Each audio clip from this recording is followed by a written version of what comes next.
बिस्मिल्लाहिर्रहमानिर्रहीम। अस्सलाम वालेकुम दोस्तों, welcome back to Sabaji health and beauty tips. Sabaji health and beauty tips में आप तमाम दोस्तों का नई वीडियो में ढेर सारा खुशामदीद। उम्मीद करती हूँ आप तमाम दोस्त ठीक ठाक होंगे, अल्लाह पाक के फजल करम से खैरियत के साथ होंगे। आज की वीडियो में मैं आपको सिखाने वाली हूँ D tan bleach. D tanning bleach जो है वो आपको घर पे किस तरीके से तैयार करनी है। सर्दियों में मोस्टली ऐसा होता है कि लोग जब धूप में बैठते हैं टैनिंग स्किन के ऊपर हो जाती है और स्किन डार्क होना स्टार्ट हो जाती है या फिर डार्क कलर के पैचेस हो जाते हैं। अगर आपकी स्किन के साथ ऑलरेडी ऐसा प्रॉब्लम है तो आप घर पे नेचुरल एक ब्लीच तैयार करके किस तरीके से अपनी स्किन को डी टैन कर सकते हैं। तो चलिए देर न करते हुए ये रेमेडी आप दोस्तों के साथ शेयर कर लेते हैं। नेचुरल ब्लीच और कल की वीडियो में आपको मार्केट की एक प्रोफेशनल ब्लीच जैसे कि हम पार्लर में तैयार करते हैं उसका पूरा मेथड मैं आपके साथ लाइव शेयर करूंगी, जिसे आप अपने घर पे फॉलो कर सकते हैं। तो ऐसे बहुत सारे सीक्रेट आइंदा भी मैं आप दोस्तों के साथ इंशाल्लाह शेयर करती रहूंगी। इसके लिए अगर आप नए हैं तो चैनल को सब्सक्राइब कर लें। तो सबसे पहले मेरे पास ऑरेंज पील पाउडर है, माल्टे के छिलकों का पाउडर मैंने घर पे बना के रखा हुआ है। तो इसको हम एक दफा छलनी की मदद से आधा चम्मच लेंगे और इसको छान लेंगे और ये जो मोटे वाला है वापस डब्बे में डाल देंगे और इसको फिर से ग्राइंड करेंगे। तो सर्दियां आ चुकी है, माल्टे भी आ जाएंगे, इसके छिलके आपने वेस्ट नहीं करने, उसका पाउडर बना के रख लेना है सुखा के, ताकि आने वाली गर्मियों में और सर्दियों में बहुत ज्यादा फायदा हो सके। आधा चम्मच मैंने इसमें बादाम के छिलकों का पाउडर ऐड किया, उसको भी मैंने अच्छे से छान लिया। और तीसरे नंबर पे मैंने इसमें ऐड की है मिल्क क्रीम यानी कि दूध की मलाई। दूध की मलाई फ्रिज में ठंडी भी पड़ी होती है, कोशिश करें फ्रेश वाली इस्तेमाल करें। तो मैंने इसमें 1 चम्मच दूध की मलाई ऐड की है। उसके बाद 1 टीस्पून मैं इसमें ऐड करूंगी शहद।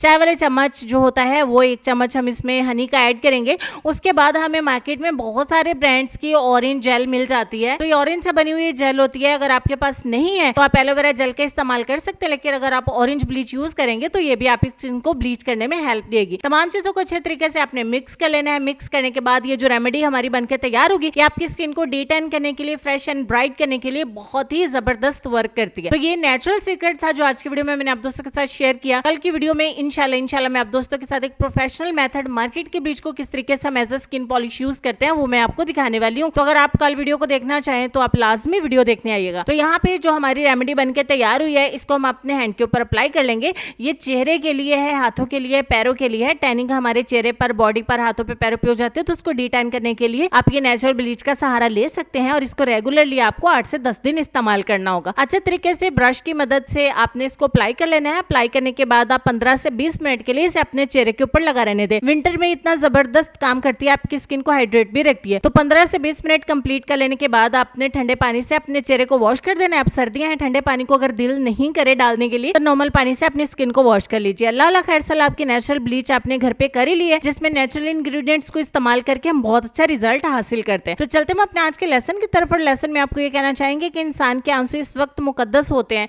जब वो किसी और के दुख और तकलीफ को महसूस करके निकले। इस लेसन पर गौर करिए, ढेर सारा ख्याल रखिए अपना, अपने प्यारों का भी। इंशाल्लाह मिलती है आपसे नेक्स्ट वीडियो में। तब तक के लिए खुश रहिए, आबाद रहिए, हंसता मुस्कुराते रहिए और देखते रहिए Sabaji health and beauty tips. अल्लाह हाफिज।